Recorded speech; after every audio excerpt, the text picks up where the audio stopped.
రోజూ 5 నిమిషాల పాటు గోడ కుర్చీ వేసి చూడండి. ఏం జరుగుతుందో తెలిస్తే నమ్మలేరు. స్కూల్లో చిన్నతనంలో చాలా మంది గోడ కుర్చీ వేసే ఉంటారు.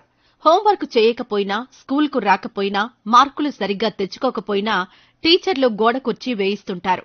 అయితే నిజానికి ఇది ఒక వ్యాయామం. దీన్ని రోజూ 5 నిమిషాల పాటు చేయడం వల్ల అనేక లాభాలు కలుగుతాయి. అవేమిటో ఇప్పుడు తెలుసుకుందాం.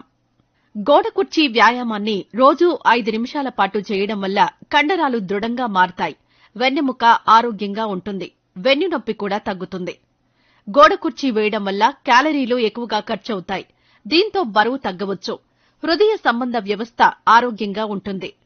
ఈ వ్యాయామం వల్ల కాళ్లలో ఉండే కండరాలు దృఢంగా మారతాయి. పిక్కలు పటిష్టంగా మారతాయి. ఈ వ్యాయామం చేస్తే పొట్ట వద్ద ఉండే కండరాలు దృఢంగా మారతాయి. పొట్ట తగ్గుతుంది. ఒత్తిడి, ఆందోళనలతో బాధపడేవారు ఈ వ్యాయామం